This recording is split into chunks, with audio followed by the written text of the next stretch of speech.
hasta Culiacán, Sinaloa.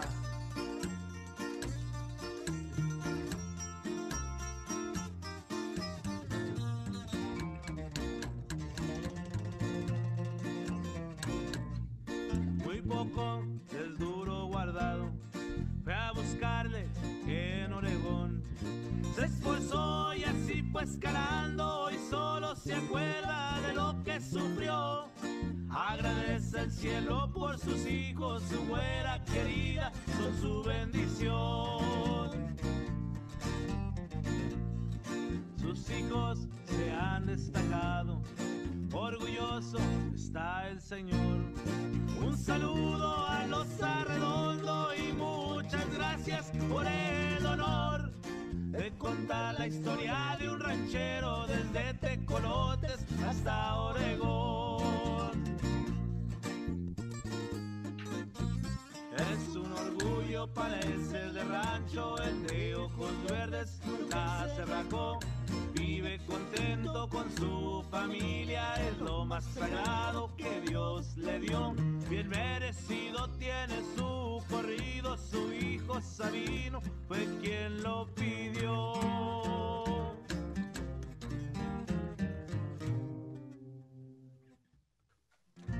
Welcome. I want to give everyone a sec as we get the many people involved behind the scenes here dialed in and ready to go.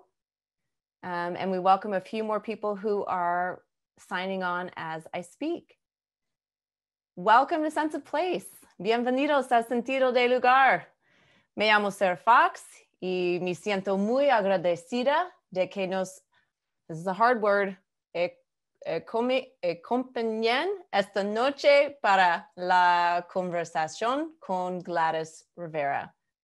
My name is Sarah Fox, and I am so excited that you are joining us tonight for this conversation with Gladys Rivera.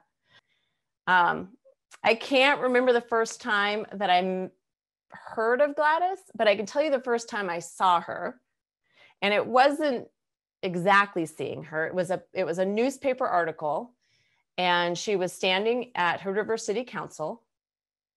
Thanks, Lorena. So Gladys was standing in the Hood River City Council chambers, right hand raised, taking her oath of office. This is 2019. Her son was next to her. And I read the article and thought, oh my goodness, this woman has her hands in everything. Here she was being sworn in to be a city councilwoman. She has been a long time public servant in healthcare. She is a bilingual, bicultural, biracial member of our community, the first Latina on Hood River City Council. I'm trying to talk slow, Lorena. It's so hard. And she was a mom. And so I looked at this woman and thought, well, I want to meet her. So with that, I'm hoping we can bring Gladys to share the screen with us.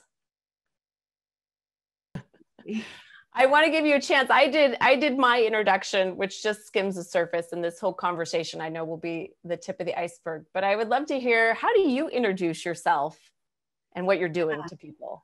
Wow. I feel that for the most part, I just always introduce myself as Gladys. Gladys Rivera, that's who I am.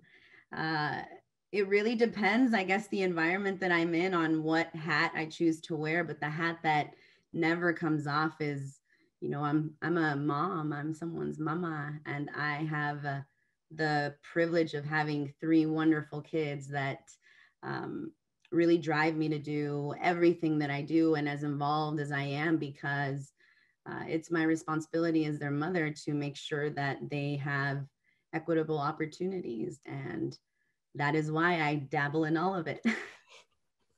Will you tell us a little bit, in asking around, and I'm curious myself, I want to start a little bit with Hood River State Council, since that's how I first came to you. Congratulations, you just won election, let's say election in 2020. You were appointed in 2019 and then elected in 2020.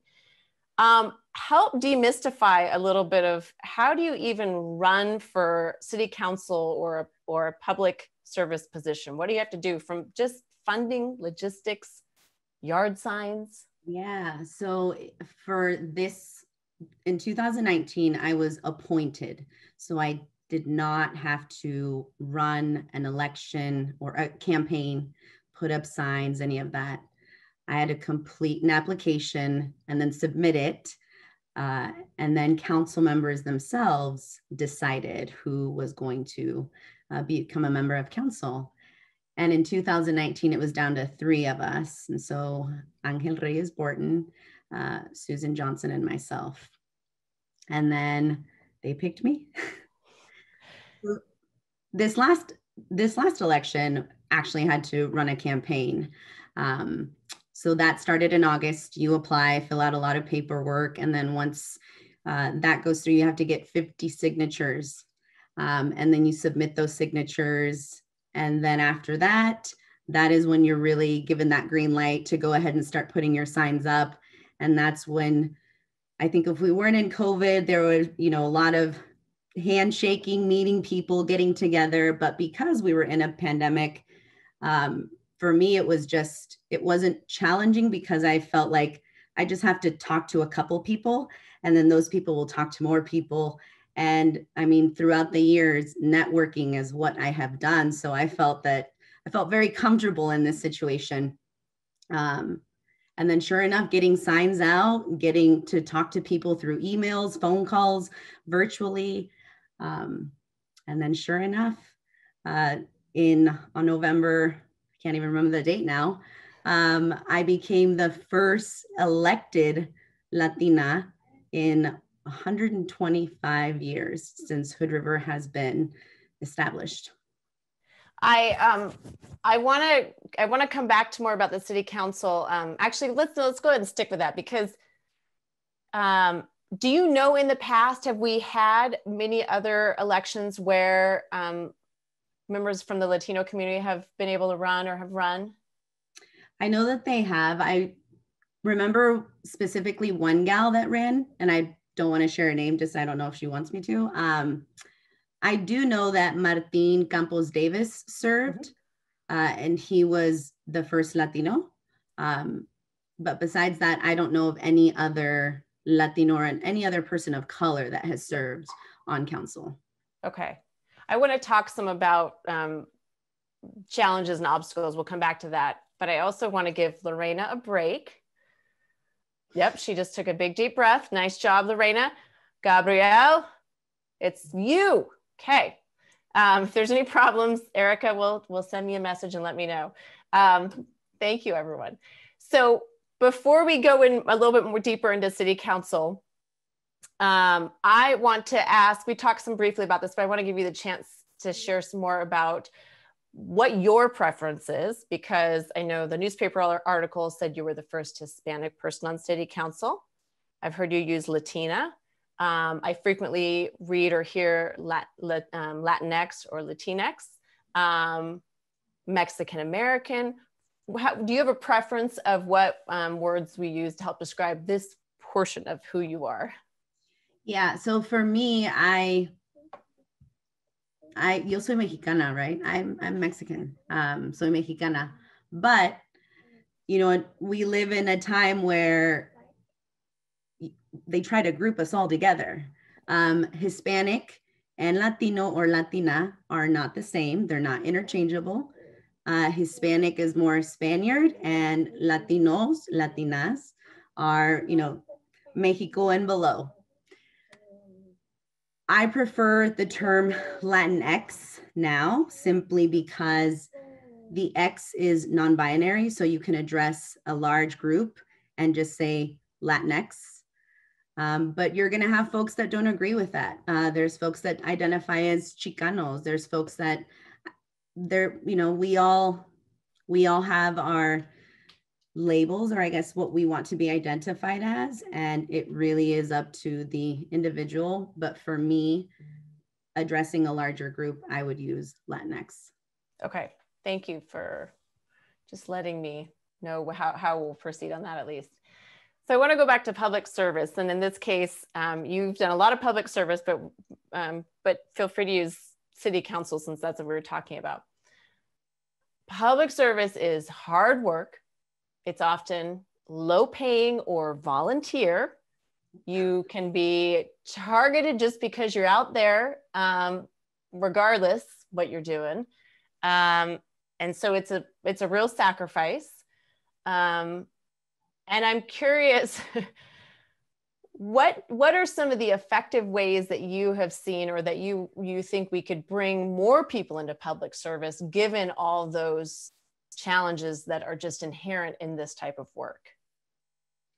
I think it's important to create a sense of support in that. I wouldn't be where I'm at right now if I didn't have good people in my corner that I know that I could turn to when it does get tough. Because let me tell you, Sarah, I've been singled out many times just because I am an empowered, outspoken woman, and I don't back down and I don't shy away from an uncomfortable, challenging conversation. I think it's important that we are also making sure that folks are more aware of, what's going on. How can you serve? If you don't necessarily want to do council, there are many other ways. And it's also about knowing who the organizations are. What are the groups that are getting together in the Gorge? And then starting there, if we build trust within these groups, then the hopes is that they will then come and want to do more public service and be in public office, because it's in the policies that's when you start really seeing restructuring or systemic change. One of the things that I thought about, and we talked about some, is just the time constraint. I mean, how do you say to a mom, of which we both are, who has kids who are home right now because of the pandemic, who also have jobs, hey, go this extra mile? Like, what is it? Have you come to anything or anything that you can say when you come across those people who think you would be great for public service, that you can say to push them into actually taking action and not going, oh, no way? Yeah, absolutely. And I feel that that's something I know I'm not normal. So let me just first of all say that I am not normal, right? And I know this about myself. But again, the reason that I'm here as a city councilor, really felt compelled to serve, was I have served mission trips through different parts of the world and seeing folks lacking basic human rights that we all should have access to. And then coming to complete a mission trip in 2019 in McAllen, Texas, that really just lit that fire in me. And I was so angry after that trip. And I felt so heartbroken after that trip.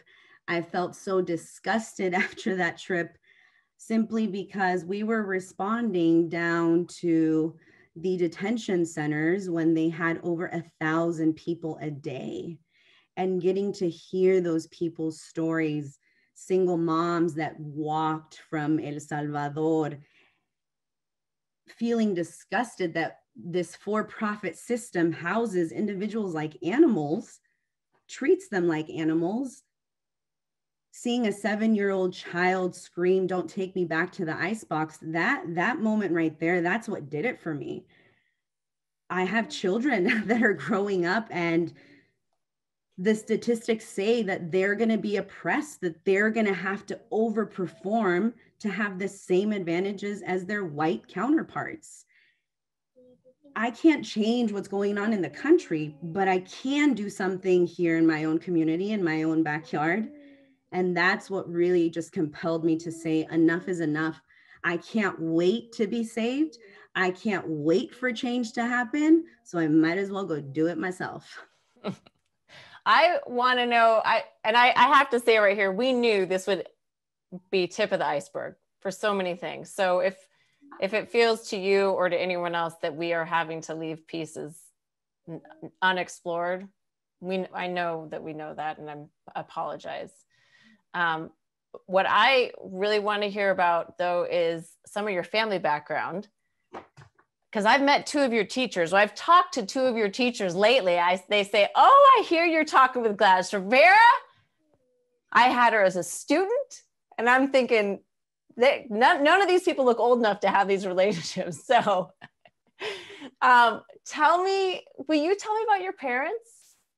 Yeah, so my mom lives here in town.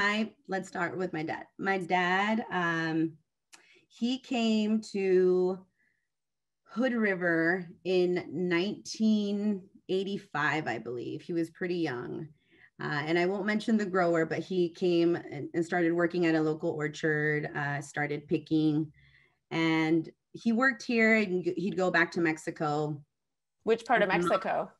Down in, it's Guerrero is the state. Okay. And the little town that he's from, it's called Petatlan. But where he was born and grew up, it's called Barrio Nuevo. Barrio Nuevo. Barrio Nuevo. So it's near the like Ixtapa, Zihuatanejo area. Down south. So it's right on the coast. Okay. My mom, she was born in Petatlan. So she only lived maybe 15, 20 minutes away from my dad. So they grew up in the same area, had no idea who each other were until they both came to Mexico. To the US. My mom came here in 1987, I believe. Yes, 87. She too started working at a local orchard and lived with my aunt, her sister, who had petitioned for her to come to the US. So my parents met at this orchard. They started working together, and sure enough, about a year and a half later, here comes Gladys. Oh. My dad passed away when I was 5, so I have very early memories of him. He loved animals, roosters, farm animals. So I was always in a picture with a pig or a chicken. I had sheep, I had baby pigs all the time. I remember one of my baby pigs died right before Christmas, and that was devastating to me. And we lived down in the trailer park that it used to be called Little TJ, Little Tijuana. And it's the trailer park that was on Country Club. And we lived down in that area. So I remember taking my little pig to all of our neighbors and just saying, look, my pig, he's gone.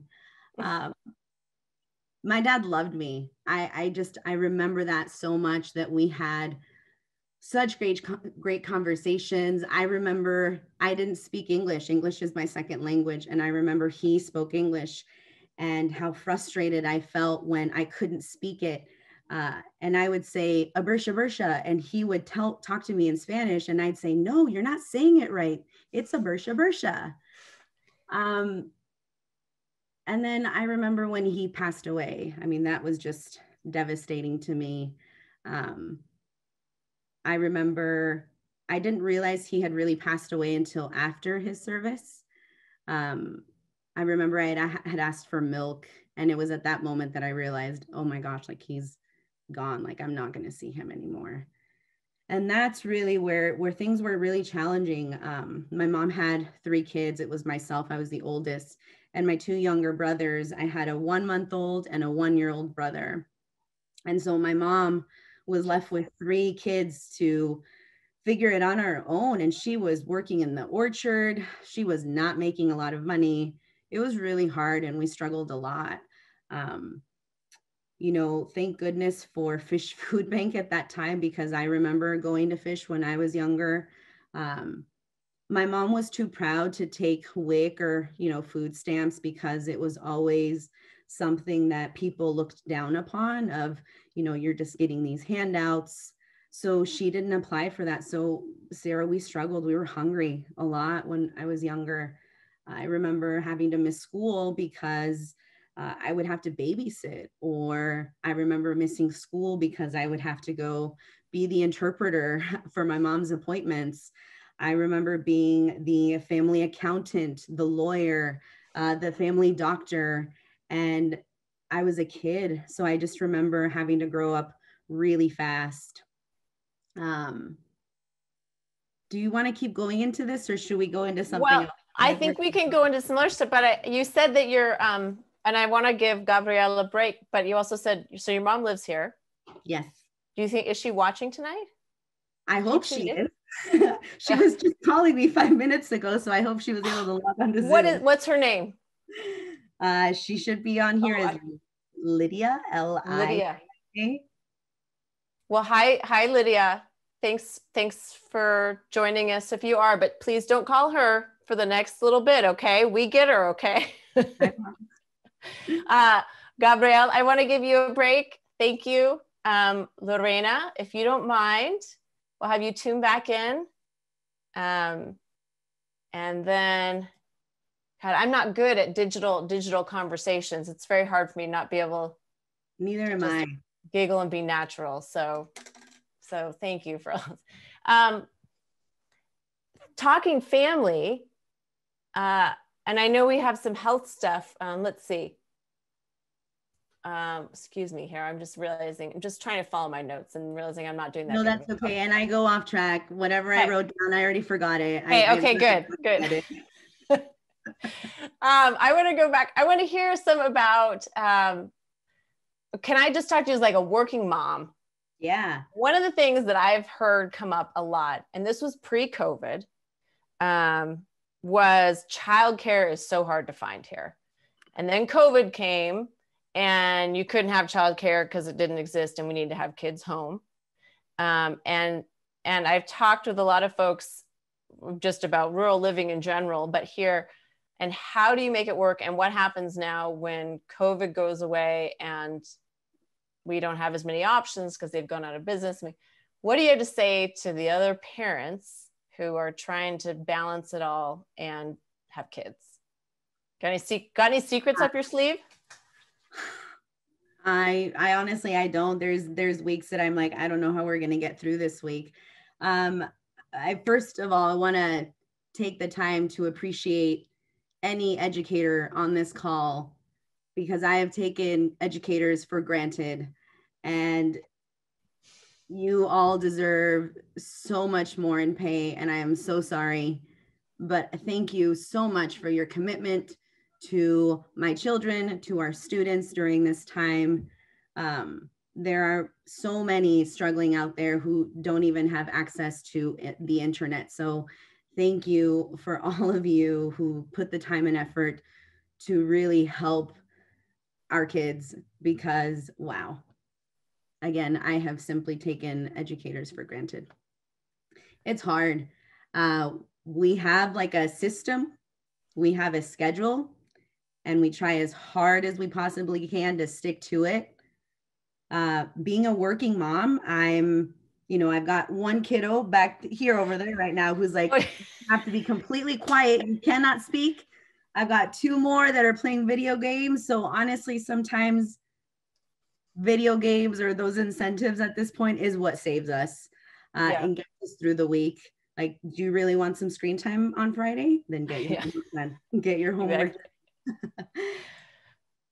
Well, and I know, like, I got my kids got a packet the other day from their school that I think was put together partly by the schools and also the Hood River Library. And at first glance, it was like, oh, this is something for my children to do. And then I realized that they were doing things for the next hour. And I was so grateful that what that did was also help them and also help me, because that is a true challenge right now. And I remember the first week of COVID, I was like, the kids and we made these great schedules, and that lasted not even a day. And I just looked at all my friends who were teachers, and I like, hard. Yeah. I mean, I'm not going to come on here and lie and say, yeah, we have a great system that works.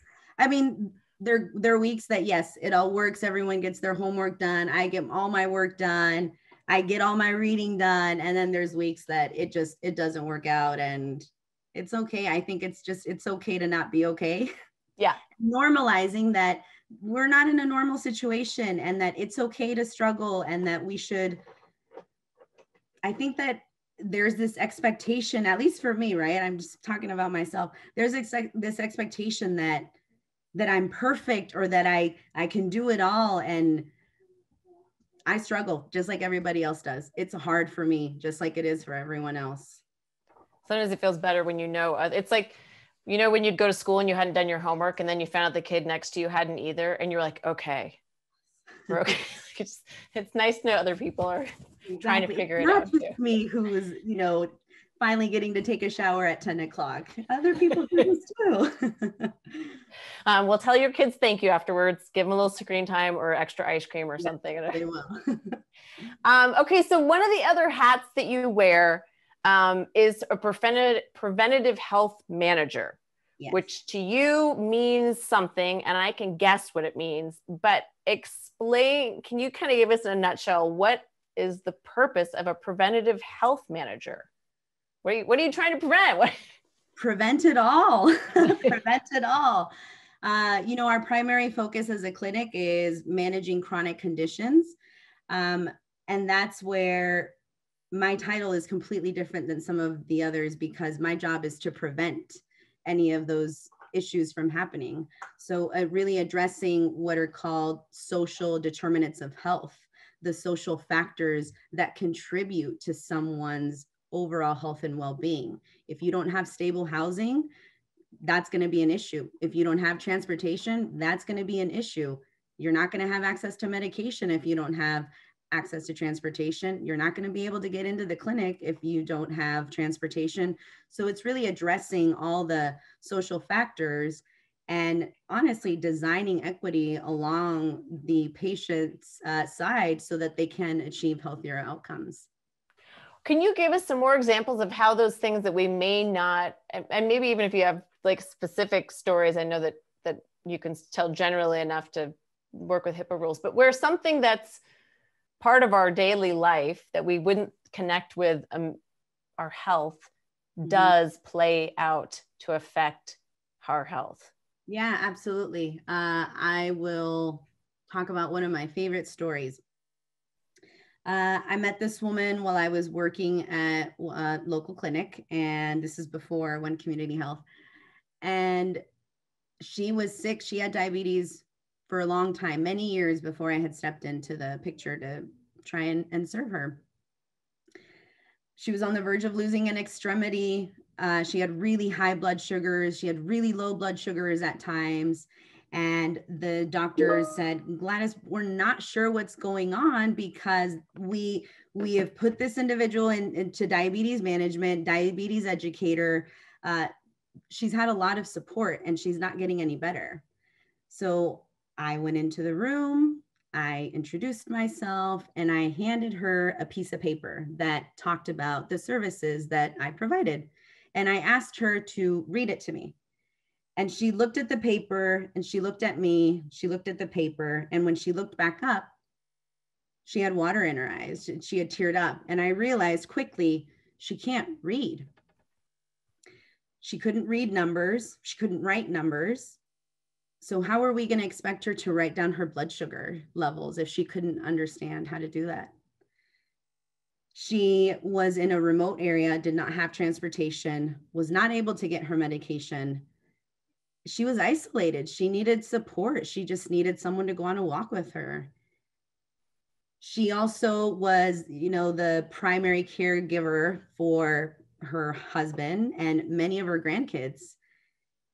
So for her, it was taking care of everyone else before herself, right? Everyone else came before her. So as soon as we started working with her, I started working with her. We really worked with our diabetes educator to create a picture book, right? Where we knew she couldn't read. So how can we have her see the images to understand what we're trying to tell her? So we created these blood sugar logs that had really pretty visuals of the happy face. These are good numbers. The smiley, or, the sad face, these are lower. These are bad numbers. You don't want to be in this area. And really just helping her identify in a different way made a difference for her. The type of insurance that she had allowed for the clinic to be able to order medication to her door. So if she had her medication, she was able to keep up with it, and it was delivered at the door in little packs. So all she had to do is take it and take the little salad pack off and take the medication, and that was it. So by getting her medication taken care of, getting her rides to and from the clinic. She was able to come and meet with her provider. When she would go to Mexico, she was always, that's when her blood sugar would suffer the most, because she would go to Mexico without any of her medication. So working with the pharmacy to make sure that she had medication for the 3 months that she was down there. Having a weekly check-in with her where I was going and just simply walking with her in the beginning, and then knowing that through her insurance, we could get her a treadmill. So then she was able to exercise. And once she started exercising and feeling better, she created an entire change for her household. She was starting to take her grandkids on walks. Her husband was coming with her on walks. And then it was really changing the home to support her well-being overall. Another important thing was that she had to pay for housing.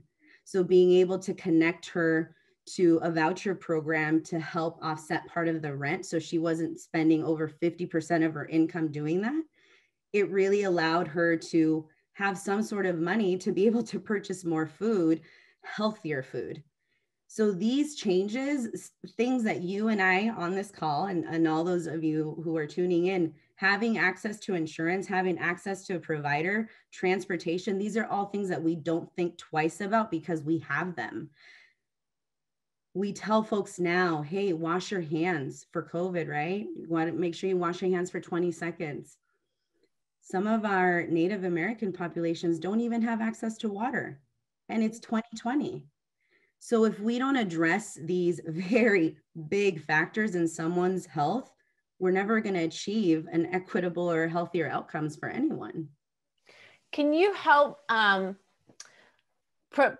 pretend that we're in a room, and instead of it being Gorge community members and, you know, folks around here, it is a room full of people who would hear that argument and say, that's helping one person. We can't do that much work for every person.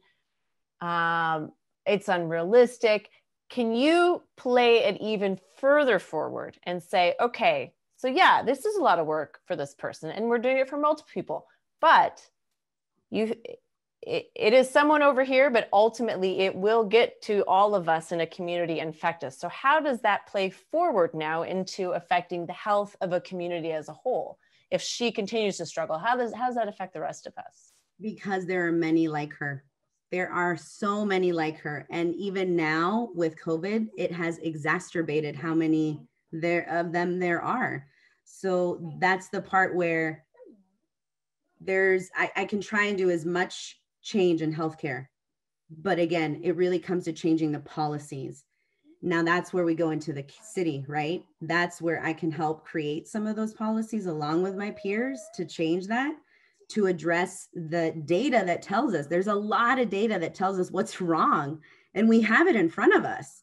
It's just a matter of making sure that we're coming up with the appropriate policies, the changes, or restructuring the systems that we have, because in reality, everything is an oppressive system. These systems are intentionally designed for those who are struggling to struggle even more, right? So the patients. Oh, yeah, sorry, Lorraine. The patients that I serve, again, there's many of them, and I feel that in healthcare you can only do so much. It really takes a systemic change. And that to me is why, you know, our council, our mayor, our city manager, they all play a crucial part in that. If I can help connect them, I consider myself a bridge between healthcare and all these agencies, these groups. If I can help connect each one, then maybe in 5 years from now, then we're really going to be able to make these changes. Or 4 years from now, we're really going to be able to make some of these changes, because now we have that established partnership. We have that trust. We know we're on the same team, and we're all working together to, again, design equity for our whole community. I want to stop on that note real quick. Lorena, I want to give you a little breather. Grab a drink of water. Gabrielle, thank you. So along the healthcare lines, one of the things we talked a little bit about, and that I would love to learn more about, is community health workers. I heard this phrase, and I've heard it for a long time, and I don't think it was until recently, or when I was on a call, I think Ellie Bayo and Lauren Kramer and others were on the call, and they were talking about community health workers. And I stopped and actually thought about what they were and then learned more about the history. And I thought, this seems like something we should do more of. Can you fill us in a little bit on what is a community health worker and what the history of it in the Gorge is? Yeah, so the Gorge has the highest number of community health workers probably in the state. I think, honestly, I can't even remember, but the last time I remember hearing about, there was 130 or so, and that was 3 or 4 years ago. So I'm sure the number is a lot higher now. What is a community health worker? A community health worker is a peer. It's someone who has this similar lived experience as another individual. So for example, community health workers, for me, it's in healthcare. Same lived experiences, and you are able to continue to, again, bridge the gap between the provider and the patient, or the system and the patient, and you are that individual's peer, and you are interpreting the entire system, whatever it is, whether that's healthcare, housing, you're walking alongside that individual, helping guide them, empowering them to be able to get to that resource to, again, achieve a healthier outcome. Can you give us an example of, made up or not, a story of like where a community health worker would connect with a person, and then how would the community health worker actually help that person, let's say, do housing? Because I think you don't think of that necessarily. If you have an example of that. Absolutely. So someone would screen or let an individual know in the clinic, hey, I don't have housing, or they could be asked through an assessment that housing is an issue. So for example, I would come into the picture, hey, how's it going, Sarah? I hear that you're having issues with housing. Can you tell me a little bit more? And then you're going to tell me, yes, Gladys, I pay over 50% of my income. It goes to my rent, and I'm really struggling. So then I would connect you to, for example, Mid-Columbia Housing Authority. Again, they have a HUD, a Section 8 voucher HUD program. I would connect you there. I would help you complete the application. I would help call and check in for you. How's Sarah's application? What can we do? Then when you get the call, hey, Sarah's application's been approved, I would help you go through the process of applying for rentals, looking for resources to help with security deposits. That way you're not having to pay all of that, because you're already stating that you have financial barriers and you can't pay any more than 50% of your rent. So then I would just help you until the day comes where you would obtain housing. Now, in reality, this system does work, but it takes a long time. It takes 12 to 18 months plus for your name to come up on that list. So again, there are resources, but there's only a certain amount of that resource. And when it's gone, and you just have to wait. I'm curious if someone was interested, was listening, and felt like they could maybe help, benefit from having a community health worker partner with them. How would they go about even finding someone? Community health workers are hopefully embedded within individuals' clinics. And if they're not, come on over to One Community Health, because we've got plenty of them over there, and we'll help you get set up. In reality, there should be some sort of community coordinator, community resource specialist, something along those lines within folks' primary homes. So why don't you give your doctor a call and say, what do you have available to support me? Is there some sort of community health worker, a resource specialist, a peer that can help me connect to resources in the area? And if there are people listening thinking, oh, I could maybe do this work, I would like to help, I'm someone who knows everybody in town, can anyone become a community health worker? Do you need special medical training or other training? It's a 90-hour certification. And if that is something that you choose to go into, then I would suggest the next door. They are connected to many agencies in the state that can help get you into a training. They are a little spendier. So I know that in the past they've worked with Providence, and Providence has donated money so that folks can have money for registration to pay for the certification, because it is a 90-hour training that you have to go through. I also want to ask you briefly, and questions are coming in, so I'll ask you those as well. But COVID, generally we're talking big picture here, but this is obviously on the forefront of everyone's mind. And here as a rural community, we have additional challenges. So can you talk some about how we have been responding to COVID here in the Gorge? What's working, what's not working? And what challenges do we have as a rural community? That's a great question. And when will it be done? Yeah, it'll be over for sure next month. No, that is not fact. Please don't quote me on that. That's not true. It's gonna be a while until things are back to normal here in the Gorge. We're all burning out. I mean, I don't know how to be more frank than that, folks. If you are watching this, wear your masks. Don't gather any more than 6 people in a household. Wash your hands.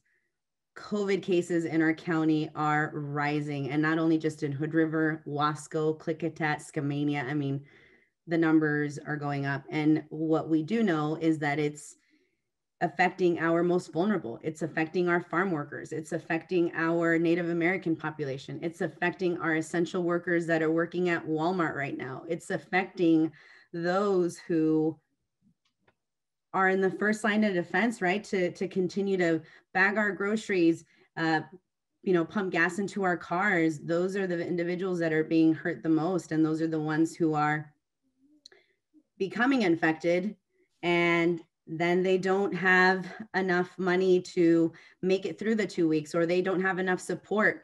Our county health department, again, is overwhelmed by the amount of contact tracing that it takes. I don't think that folks truly. It's hard when we get excited, Gladys, to slow down. I know. You got the thumbs up.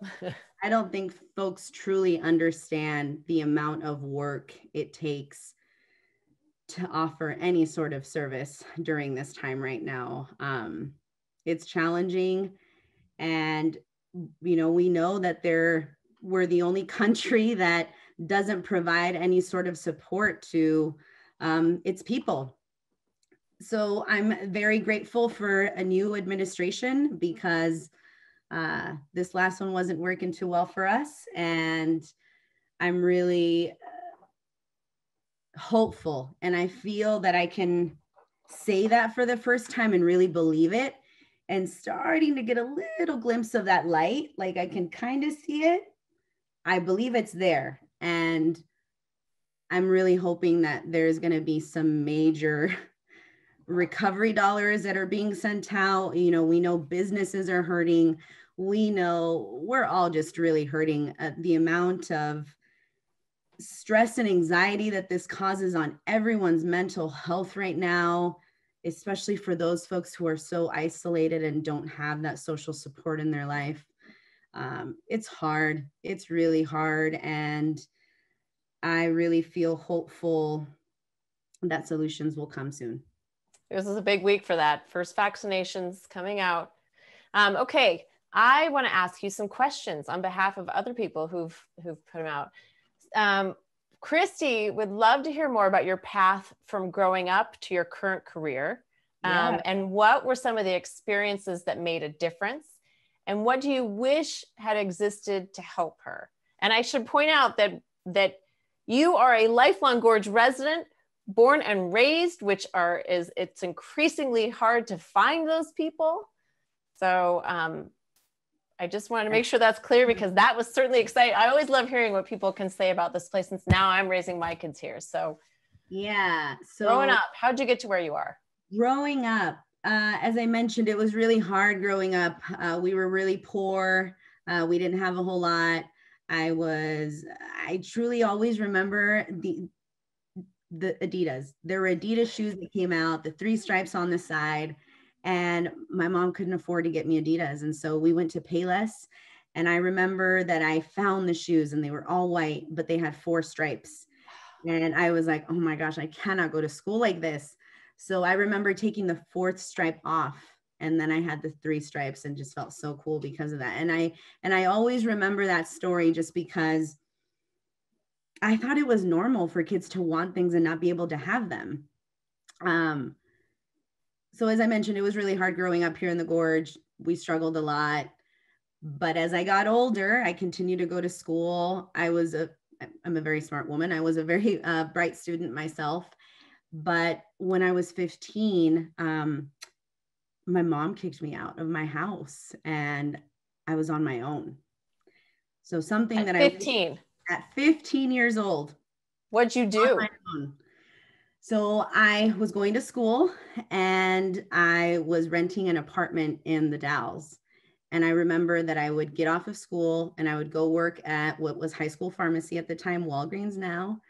And I would drive back and forth to the Dalles and to Hood River to go to school. I didn't tell anyone because I was really embarrassed.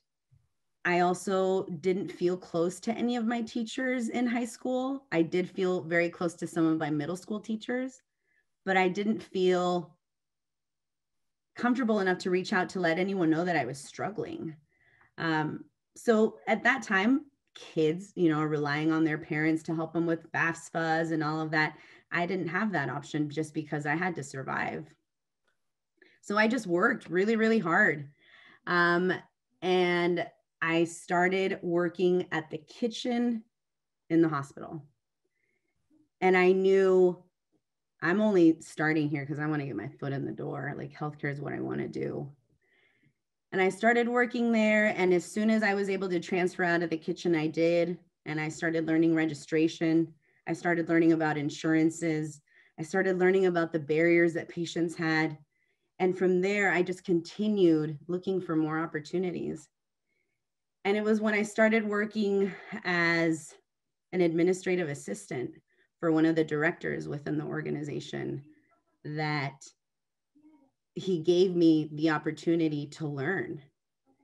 He allowed me to be his peer and give him feedback on some of the work that was going on and was like, why don't you join this meeting? You should join that meeting. And it was right there that I started, wow, like, oh my gosh, look at all this really cool stuff. Started learning about public health, started learning about how a hospital runs, how it makes money, how it doesn't make money, how claims are processed, how they're not. I just started learning so much. And from there, man, I just took off and ran with it. And now I manage one of the 5 departments at the clinic here. And again, all of it I have learned along the way. And it's because I've had really good people that have mentored me, that have given me the opportunities and have simply allowed me to learn. The reason that I'm in healthcare now is, I will never forget this. I was probably about 6 years old and I was a patient of the clinics at One Community Health, or La Clínica del Cariño back then. And I heard Tina Castañares speak Spanish. And I knew that she was a doctor because she had a stethoscope. And I remember her because she had an amazing set of hair. Still does, right? Still does. And I saw her hair and I saw her and I heard her speak Spanish. And I thought, oh my gosh, like she's a doctor. This is what I want to do. And then when I started as a medical interpreter at the age of 5, that's what really compelled me to want to do more. So I feel like I've known from a very young age that healthcare is where I've wanted to be. I've just been very privileged that I've had opportunities that I've also really created myself or really pushed for. What I wish would have been there or existed when I was younger was the youth empowerment shelter. I think if I would have had a place to go a place to be safe, like stable housing, that, you know, I probably would have gone to school because I had that support and I wouldn't have had to survive at such a young age. Will you tell me what the youth empowerment shelter is? Because I don't think I know what that is. The youth empowerment shelter is located in the Dalles, and they help house youths that are in the area that may not have homes to go to. I don't remember the number that they allow, but it's a home. And again, it's just stable housing that's not going to go away. This child is not at risk of being asked to leave. They just have a place to stay. They have a place to call home. And how would a child find out, or a young adult find out about this even existing? I'm happy to provide the website and the phone number, and then maybe you could just share it afterwards, because I don't have it off the top of my head, but I'd be happy to share that information. Okay, great. Thank you. Erica is telling me, okay, we got Erica's number. All right. We've got a question from Lisa, and she's wondering, what do you think are some of the solutions to our current housing shortage in terms of policy change at the city council level? Yeah. So housing, oh boy, let's get a big one. It's a big one, but it is the one that I'm most determined to really, again, alongside with my peers, to really change and create affordable housing. Land use, we don't have enough land. We have to acquire more land. We know this. Zoning, we have to change some of the zoning laws that we have. We really need to look into land trusts. You know, we don't have any of that deed restriction housing. These are really the top three that I feel we should all be pushing for this next year. Okay. Anything, how do you actually make that change? Because we've obviously seen this is not. You get an entire council to agree, and then you move forward and allow staff to do their job. So yeah, to some extent it is a little easy, and then yes, it's challenging at the same time, but I think we all have to agree that this is our number one priority and that we really focus to make it work. I think Rand property is monumental and is the first of many. So I'll just leave it at that, short and sweet. You'll have to tune into the council meetings to figure it out, to find out. I like it. Way to tease a city council meeting, Gladys. That's good. All right. What would you say to a young person growing up in the Gorge in circumstances similar to those of your childhood? And what do you want for them in this community? And this is, you know. You kind of glitched at the first part, so I didn't hear it. Okay, what would you say to a young person growing up in the Gorge in circumstances that are maybe similar to yours were? And what would you want for them in this community? I hope that that individual, that child, they have stable housing and that they have some sort of support. And if they don't, please contact me and we'll figure something out for you. That's probably the hardest. I wished that I would have just had a house. I wish I would have had a place to call home. That would have helped me so much, because I was 15, I was 16, I was 17, and if it wasn't for Burger King offering its 50-cent Whopper Juniors, I wouldn't have had food to eat myself. That really would have made a huge change for me. But the good thing now is I've met some great teachers like Mike Lane, like Doug Beardsley, like Jaime Rivera, who are really building trust within the youth in the schools, that I feel fairly confident that if there are children who are struggling now, we have some great educators that are really taking the time to establish trust with these kids, to let them know that you have so much to offer, and they just need a little help. They need a little support. They really just need someone to mentor and guide them. You're getting some love here. So I should say that there's some Gladys, I adore you. Tina wanted to make sure that we knew that you kicked butt at your presentation to the 200 doctors. I've got to read here for a second. So Lorena, you have a second to catch up here. What are the most important organizations to address what could help address the de facto segregation we have in our community? And what are your ideas on good ways for outreach to the Latinx community? Oh, slow down, Lorena says. Okay, think on it. Okay. I'm going to wait for a thumbs up.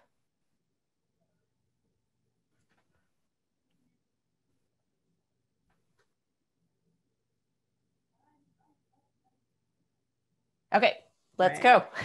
Thank you all. Who are the groups to connect to, right?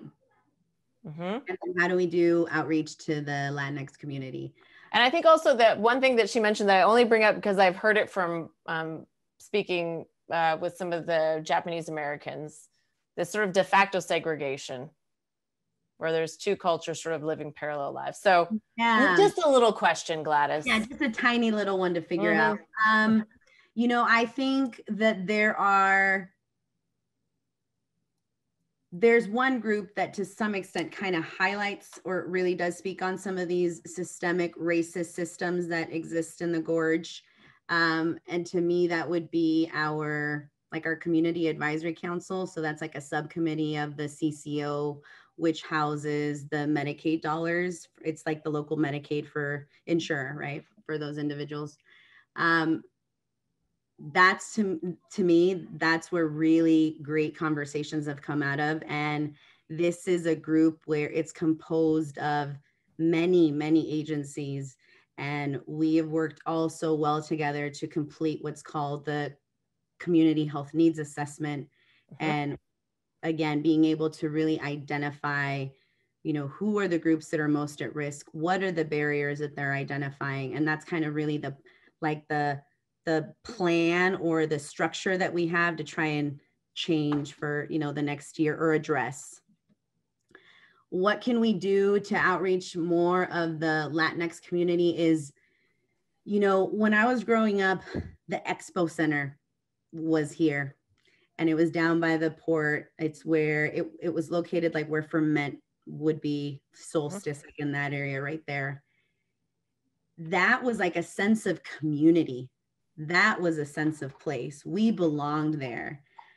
So folks would gather, quinceañeras, weddings, all of that. And I just remember how I felt so connected to my community because we would get together every Saturday and, you know, celebrate weddings. And again, just these special holidays or celebrations with families. We're missing that. Like, we don't have that place that we used to have before. I believe that it has to be both ways. We don't have enough trust in our community to some extent. And I really feel that we need those individuals who can't come to the meetings. We need to hear from them. So as a city, it is our responsibility to make sure that we're connected to the groups that are connected to those individuals with the hopes that we can establish trust so that these individuals feel that they have direct access to us and can address some of these issues. Doesn't mean that you come to me and we're going to solve it all, but I'm here to hear you. I'm here to hear what you have to say as my constituent. I'm here to learn about the barriers that you're going through so that hopefully we as a council can address that and create some sort of change. I've got a couple of questions coming in via folks contacting Gabrielle. What can you give us, another small question, as hope during this difficult time? And also, what future do you see? I'm guessing what they're saying is, what future do you see for yourself and your children here? Or maybe what does it look like 5 years from now? What does it look for like you and your family from now? I don't want to give you guys all my plans because then I'll spill them. So again, tune in to find out.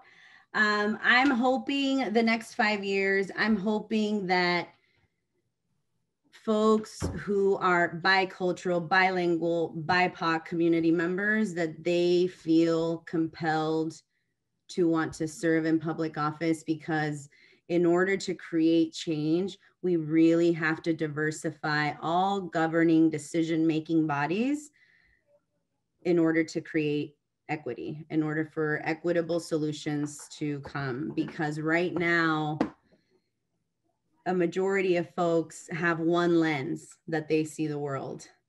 Now, for me, I see the world in more than one lens, and that's important. So I'm hopeful that in the next 5 years, we simply have more folks who feel comfortable enough, who feel empowered enough, who feel that they know the systems, or that they know those individuals that can help them, so that they too can be at the table, because I can't do it all alone, right? I can't be the only Latina on there. We need more.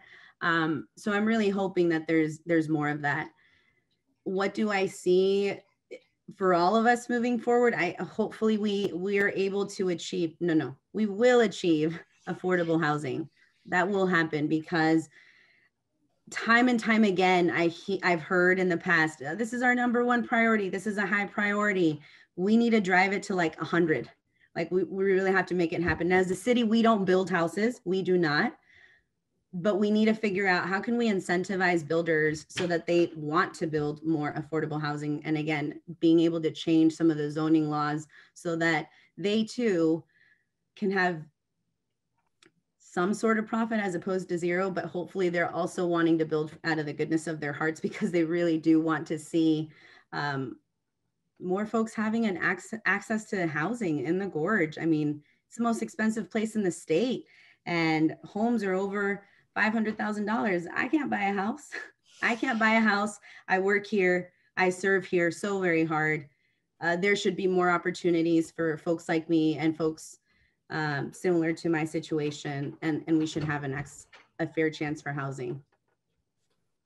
Okay, this is from, I think, a fellow working mom, but also just someone who's probably says what a lot of us are asking, which is, how do you recharge, or do you? I see and appreciate all or a lot of the energy you're giving to our community, especially City Council. We can hear your conviction and passion every time you speak. We're fortunate to have you on council. But what do you do to take care of yourself? Because this is a time when we all need to be doing that. I turn off my phone, I turn off my computer, and I take days off. Like, I force myself to take days off. And part of it is I really just force myself to stay away from my phone. And then right now is a time where I'm a total homebody. It's nice and cold, and I just like to curl up, watch a good show, and just be home, honestly, at this point. Because we are on COVID and it's a little different. Normally it would be, I'd love to gather with individuals and, go out and hike and be outdoors. And we can still do that for sure to some extent, but it doesn't look like what it did a couple months ago. Related to changes, and I want to give you the right to not answer this because this is more personal, but someone's asking, would you recommend for folks to take the COVID-19 vaccine? Would I recommend it? What I will say is that this vaccine goes through the same process that any other vaccine has gone through that we use today. The side effects that you hear of this vaccine are the same side effects for any other vaccine. They're also the similar side effects for a lot of other medications. So what I will say is I do believe that there is a sense of hope that it will not have to be this way forever, right? That there's no hope, there's no light at the end of the tunnel. And there's a lot of questions, and I understand folks' skepticism. So talk to your provider, call your doctor, schedule an appointment, and ask those questions of your doctor. That is their job, to serve you. Ask those questions and make those decisions with your provider, with the medical doctor who can help guide you and figure out, is this for you? Okay. Let me see. Oh my God. I want to give you a chance while I look through some of these things. What, if anything, were you just excited to talk about or address or share tonight that we haven't touched on, or that you want to add more to?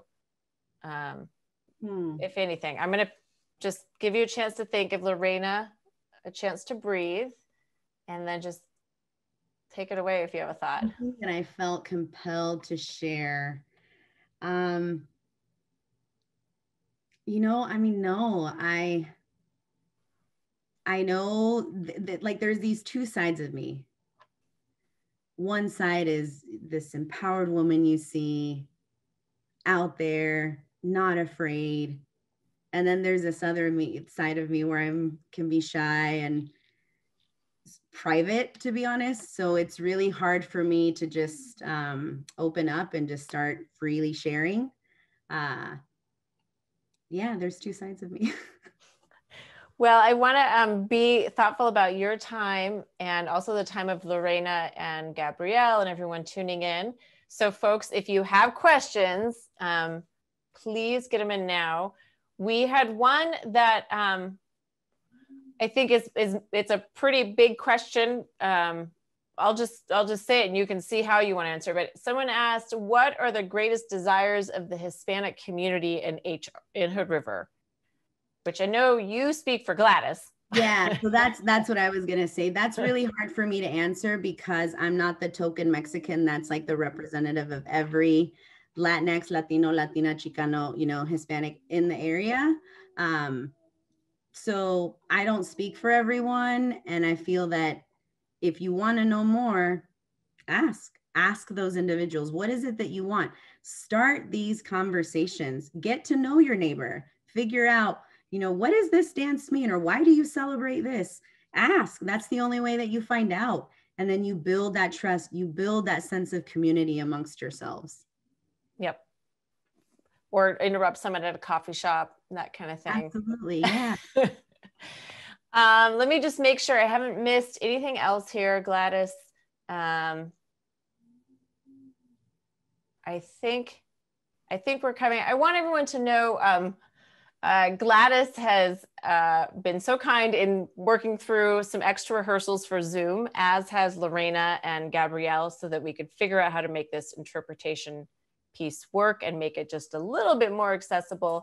But like I said at the beginning, we are fortunate this season to be recording all of these conversations and lectures. And so this one with Gladys will be up in English and Spanish on the Mount Adams Institute website. And then the hope is also that we can make the audio available, hopefully to Radio Terra, but I haven't had a for sure confirmation, but that is my hope, so that people can listen down the road. And I also just want to say thank you for taking the time to talk and share some experiences, share some of your expertise, and give us a little more insight into one of our neighbors. Yeah. And I didn't get to practice this part as much. Okay. So just work with me here. But before we go, I wanted to give you a big thank you. Antes de irnos, le quiero dar las gracias a Gladys por su servicio público en la comunidad del Gorge y por tomar su tiempo para platicar conmigo esta noche. Thank you, in particular for your public service, because I know that is a hard job, and for doing that for this entire community and everything you do. So thank you everyone else who joined in, hundreds of people. I hope you will stay tuned for next month's Sense of Place, and I hope you will all have wonderful, peaceful holidays, whatever they are, and that you will take some time for yourself. So thank you, everyone. Thank you, Gladys. Can I say one more thing, Sarah, before everyone? Of course. I just wanted to say that equality has never existed, and that it is all of our responsibility to get to know our neighbors, and that we are part of this community, and that together we all design equity for a more welcoming, inclusive environment for us all to live in. I also wanted to mention, find your voice. When you find what you're passionate about and what you love to do, that's where your power is. Your power is your voice. So find your voice, find what it is that you love to do, and you'll never work a day in your life. Thank you. Tell your kids thank you as well. I will. Thank you very much. I appreciate this. All right. Good night, everyone. Take care. Be well.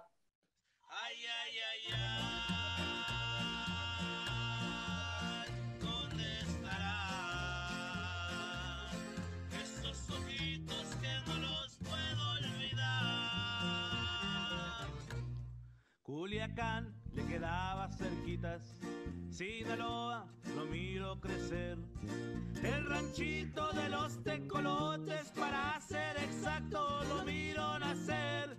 Y así es como el corrido comienza, con mucho respeto, ya sabrán por qué. Arredondo le heredó su padre, su nombre José Manuel. Del Carrizal se acuerda seguido porque ahí mucho trabajó. También recuerda el salado de Aguas Calientes, toda la región. Porta sombrero porque es un ranchero, a la agricultura muy bien la aprendió. Una vez se quiso jugar su suerte, pero con los guachos su suerte falló. Se brincó la línea hacia California y por inmigrante cayó en la prisión. Y ahí le va su corrido, viejón. Y muchas gracias. Hasta Culiacán, Sinaloa.